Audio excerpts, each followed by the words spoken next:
Hey everyone, so today we got some ducks in and a goose. These are from Murray McMurray Hatchery. I ordered them about a month ago, but they only had openings for the week of April 20th. They shipped out on Tuesday, they got delayed, and they came this morning. So the Thursday morning, I picked them up from the post office as I was going to school. I got the call in the car, so I rushed home and then was late to school, put them in the brooder. So they've been in a little brooder. I just put them in the box to add a little effect, you know, unboxing kind of theme that all these YouTubers do. So I got 4 Pekin ducks and a African Gosling. They were straight runs, so I don't know if they're boys or girls yet. We'll figure that out eventually. And yep, so I'll just put them back in the brooder and show you guys my setup. Come on, guys. This red light isn't going to be helping the camera at all. Come on.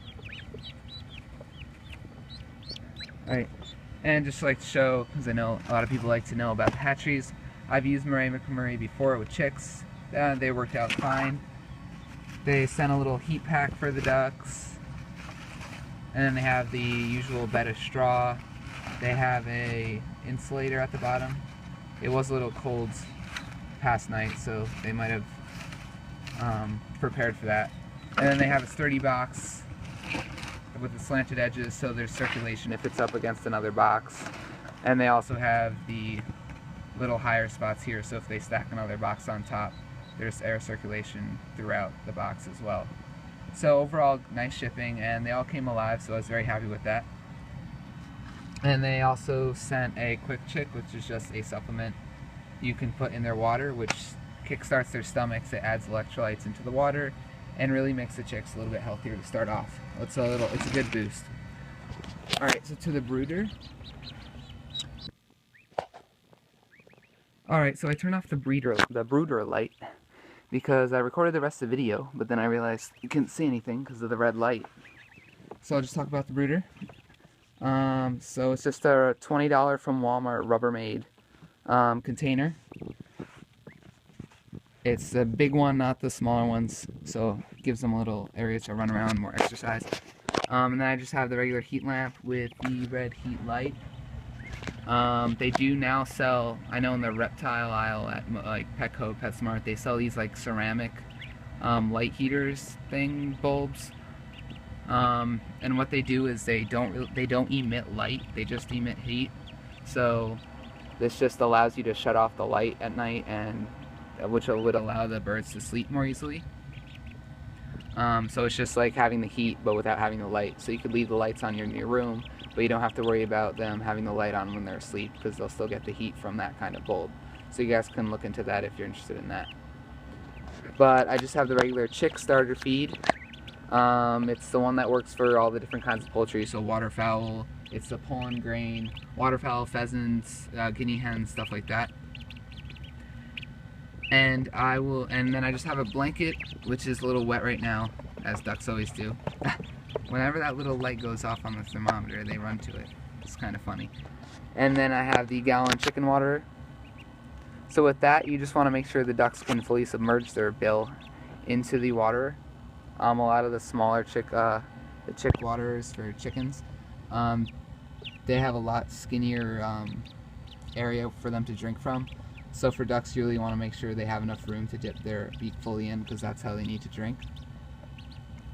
And then I just have the blanket there now for the first couple days until they really get into their food and they learn that that's what they're supposed to be eating. And then I'll switch it out to pine shavings. It's a little bit easier, more absorbent, and a little bit easier to clean.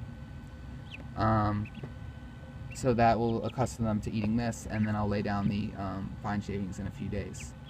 And then I just have a Philips thermometer. I just put it in so it's a little low. It's at 77.9, but they should be at 90 for the first week. And then I just have a towel because they like to huddle up against that when they're resting. So a little bit more on the duck care. Over time, you want to decrease the temperature about 5 degrees per week. So if you start at 90 degrees, you want to lift the light for however much needed to decrease the temperature in the brooder by 5 degrees. And you want to do this until that temperature matches the temperature outside. So say it's, I don't know, 70 degrees outside, you want to lift the light each week to decrease the temperature from 90 to 70, 5 degrees each week, until it matches that 70 degrees mark outside. And then you can move them outside into whatever you may have, a coop or a hut. If it's hot outside, you may want to keep them inside just a little longer while they're younger, just to get used to their bodies. They're a little bit ditzy when you first get them. They're not really sure of their strength or how they can run around, so they kind of stumble over each other, and they'll do that for the first couple days as their bones and muscles develop. So keeping them inside the first couple weeks is a good thing anyway, even though it might be warm outside.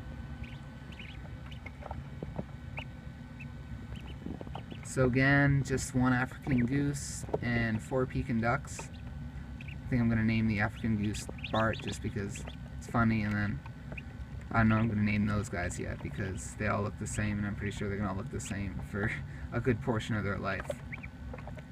This project is a 4-H project. I don't know if I'm going to keep these guys for too long, probably just into the summer, and then I'll end up selling them or giving them to one of my friends since I am going to college next year. Well, starting this fall, so I'll figure out what to do with these guys. But African geese do get pretty big. They are those big ones with the knob on the top of their beak. A lot of people think they're really aggressive, but as long as you raise them, handle them a lot, they'll be fine. Same with the Pekin ducks. You always see the videos with them following their owners around. And yeah, because they get imprinted on you just like a lot of other animals do once they're young, if they're a day old, and that's the first thing they see as a human. Then they'll follow that around. So these guys, once they get a little bit bigger, I'll take them outside when it's a sunny day, and hopefully they'll follow me around. And then you don't want to put them into a bowl of water, maybe to get them acquainted to swimming if you want to try to do that. Right away, you want to wait a little bit because they don't, especially when they're from a hatchery, they don't have that waterproofing oil on their feathers yet.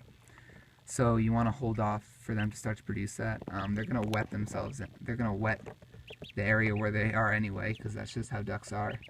But you do want to keep the area relatively dry, so by putting paper towels down every once in a while, because they can easily get chilled. So you want to keep a watch on the temperature and how wet it is inside. If they're all huddled under the light, that means they're too cold, so you want to lower the light a little bit, increase the temperature. If they're all on the sides of the brooder, running around avoiding the light, then you know it's a little bit too hot right under the light, so you want to lift the light up. And that's just easier if you don't have a thermometer, and you want a way to judge how warm it is, if it's good for them or not. You could test it that way. But usually a good height is around, they say 16, 17 inches above the floor of the brooder to hang the light at first. So I'll be updating you guys later on how these guys grow. But this is first day for 4 Pekin ducks and 1 African goose. Alright, thank you guys. Have a nice day.